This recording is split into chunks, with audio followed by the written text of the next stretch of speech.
What's going on, guys? Welcome to another episode review for Demon Slayer Season 3. This is episode 4, and with me, as always, I have Blue Spade. Yeah, definitely one of the more jam-packed action episodes that we've seen so far. I mean, we pretty much get to see all the Demon Slayers in action for the first time in one episode, and we also get to see this is the first time we get to see Mitsuri in action, with her demonstrating her I guess her katana whip thing, however that works. It's just basically like a whip. She just she pretty much uses it at ease to take care of all those fish demons attacking the village. Yeah. I mean, we kind of got a hint as to what how her katana works in the opening. But yeah, it's a pretty interesting weapon with how it kind of turns into a whip like that. Yeah, I mean, I'm curious to know like how those smiths were able to forge something like that. I mean, technically, it's not even possible to make something like that unless if you're using like, I don't know, thin strips of metal. But it's not. I don't know. It's not technically possible to really do that. I mean, it's Demon Slayer for all of its supernatural, whatever they call it. But yeah, overall, I mean, she demonstrates her abilities very well against those fish demons. Yeah. And then of course we kind of cut back and forth between the Tokito? Yeah, Tokito. Tokito and what's going on with Tanjiro and Nezuko and who they're fighting. Tokito, of course, is fighting that demon in the pot. I think he's the upper 5 demon. We pretty much get to see, I mean, what he does.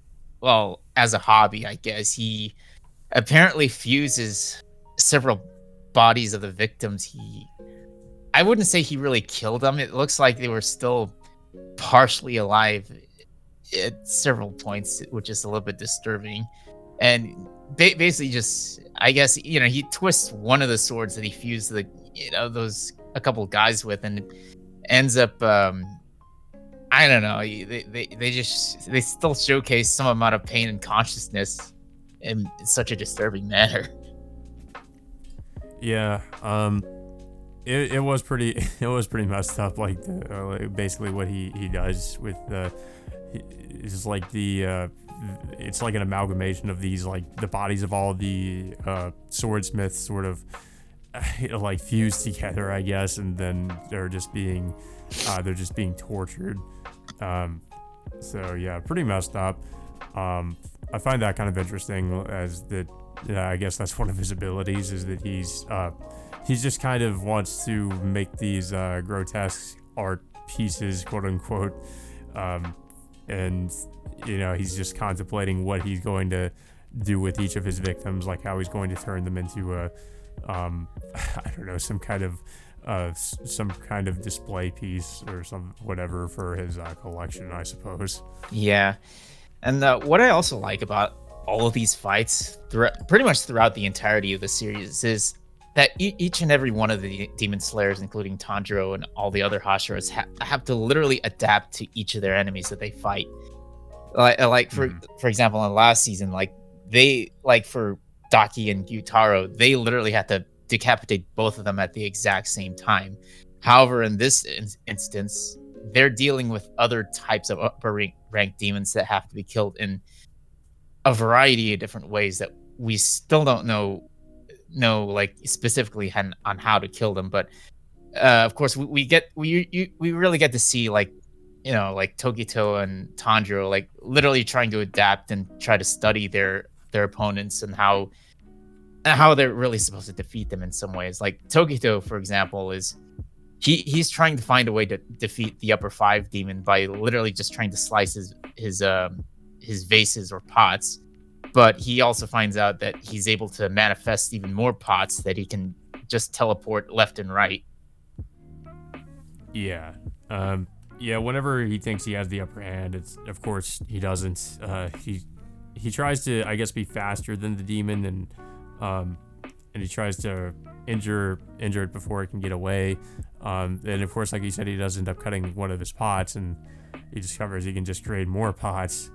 And also that it is kind of interesting too, because in the middle of the fight, we do kind of get, I guess, somewhat of a hint as to, well, we get some things about Tokito's backstory, and what basically triggers it is the pod demon saying a word that, or a sentence, I guess, that Tokito had heard in the past, and it kind of like triggers this memory in him, but we don't really get too much about that.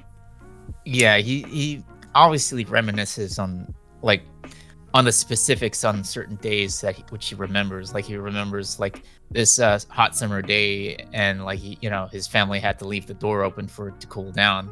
So it's so I guess in a way like they'll showcase more of these flashbacks during this fight against the upper 5 demon.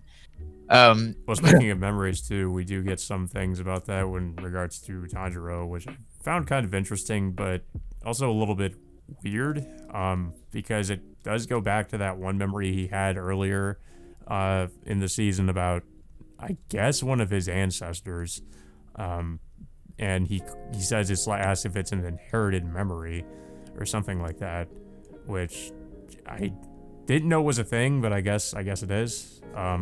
So I don't know. That has me a little bit confused as to what is going on with that. And of course, he references that one swordsman again that kind of looks a little bit like him. I assume that maybe like there's some kind of relation with them, and they potentially, I guess they could share like memories or have like passed on memories or something. Maybe they're gonna go more into that later. That's my assumption, but I'm not exactly sure. I can't say for sure if the ancient swordsman with the exact same earrings that Tanjiro wears is directly related to him, because I'm assuming he has that some kind of relation. I mean, at least that's what I think, just because he looks similar to Tanjiro and he's wearing like the same kind of earrings. I mean, there might not be like a blood relation. Maybe he's of some the same clan, or there's something there. Like, I mean, there kind of has to be, if they're, I mean, at least that's what I would think, if he kind of looks a little bit similar to Tanjiro in that regard. Yeah, because Tanjiro can instinctively I guess replicate some of these sword styles that this past swordsman can use, but it's not really clear how he does so. It could be that the swordsman was possibly like somebody that maybe had taught some of Tanjiro's ancestors these techniques or something, and they have and maybe that's why he looks somewhat like him, or he has similar techniques, like battle techniques, I guess. I could point out that it has something to do with the Hinokami Kagura dance style that his father did. Yeah. So it could have some relation to that, but as to why that this ancient swordsman has some kind of relation or some kind of I don't know, backstory towards Tanjiro's history, it's still not really clear. I mean, I still like that we're getting little snippets and hints in each episode of Tanjiro learning who this person is, but as of right now, we still don't know the full story. Maybe eventually they will reveal it later, but as of right now, it's still a little bit ambiguous as to of how Tanjiro can, I guess, relive his ancestors' dreams. But yeah, it's as of right now, well, back to Tokito's fight against the upper 5. He gets skewered by a lot of these a lot of these spikes or needles. He just literally takes them while protecting Kotetsu and I think this other swordsmith. Yeah. Well, and then of course he eventually ends up getting imprisoned in sort of this I guess in this water, so he can't breathe. Yeah. Which the pod demon mentions that it's one of the demon slayer's main techniques is their breathing techniques, so he can't use. So I guess while he's imprisoned in there, he can't actually. Well, supposedly at least he can't actually do anything. And the upper five also mentions that the spikes that are embedded onto Tokito are laced with poison. So that's, I mean, So he's drowning, and then he's also, I guess, suffering from being poisoned. I mean, I can't tell for sure. I mean, it doesn't look like the effects are immediate at the time, but I mean, if that's the case, then Tokito is gonna have a complicated issue. I mean, the only real person that can really cure him is possibly Nezuko, but she doesn't seem to be that, like, neither of those two are anywhere near each other because Nezuko is with Tanjiro, still trying to deal with what was it, the upper four variations of the demons. I guess Mitsuri could come to his aid, because we see her in this episode, of course, like fighting the other fish demons, and she saved, I guess, what was it, like the village chief, I think, and then some other people. So I mean, I guess she, after that, she's going to maybe try to go to where Tanjiro is, or potentially the Mist Ashura of. So I don't know. I guess we'll see where she ends up, like what she ends up doing. Because that's the only person I could assume would help him out in this case if he can't. I put my money to get out of it himself. I mean, I put my money on Mitsuri helping Tokito due to his more precarious situation compared to Tanjiro's. But for Tanjiro, he's like literally trying to help Nezuko. Well, actually, Nezuko was. No, I'm trying to remember. Nezuko was carrying Tanjiro after they were both simultaneously knocked out by. What was it? I forgot the version. It's I think it was the I forget which one it was. It was either like the wrath, or the I guess the angry side of the demon that knocked him out. Because he's the one with, I think, the staff. I remember. I think I remember the four demons. I think the one was joy, anger, pleasure, and sorrow. So yeah, I think it's either pleasure or joy. I can't remember which one it was, but I do know anger is the one with the electrical staff, and sorrow is the one that's currently fighting against Genya at the moment. But yeah, it's the event. It gets to the point where both Tanjiro and Nezuko are, well, actually Nezuko's stuck underneath rubble, and she's intentionally grabbing onto Tanjiro's sword, which in turn she does that on purpose to allow her blood to I guess cover up the sword so she can activate her blood demon ability. I find it kind of crazy how she just I mean, I'm assuming she just kind of came up with this idea on supposedly a whim to do this, to like cover his sword in blood, and using her burning blood to coat it in the burning blood, I guess. I mean, it was a good idea, but I just I guess she just kind of, I don't know, maybe it's just something she thought of and thought, at the time. I mean, it's a clever move considering that Tanjiro can now utilize his Hinokami Kagura abilities and combine it with Nezuko's blood explosion ability. Yeah. So he obviously uses that to his own advantage, and he manages to decapitate the three of the demons that are in the vicinity at the same time. So, and it was a very well done sequence. The way it was animated, just him decapitating each and every one in such a fluid sequence. And of course, Tanjiro, after that, he realizes that he needs to decapitate the last demon, but soon after he finds the sorrow demon is also, I guess you could say, is decapitated, but it looks like his head got ripped off. And he also sees Genya next to the sorrow demon, but Tanjiro finds out that Genya has somehow turned into a demon. Yeah, I don't know. Like I was that was kind of surprising, and I guess like unless they have some ability that we're not aware of to where they could potentially like fuse with somebody, I suppose, or it's not really Genya, but I don't know. I'm assuming that what happened was that they somehow fused with Genya, Because the last time we saw Genya, he wasn't in good shape. So yeah, I'm not exactly sure what happened there. Yeah, I mean, he look again. You obviously you can still see he still got stabbed through the abdomen by the sorrow demon. So, Yeah. and then of course he I guess you could say he decapitated them. Yeah, it kind of looks like he might have just like ripped its head off or something.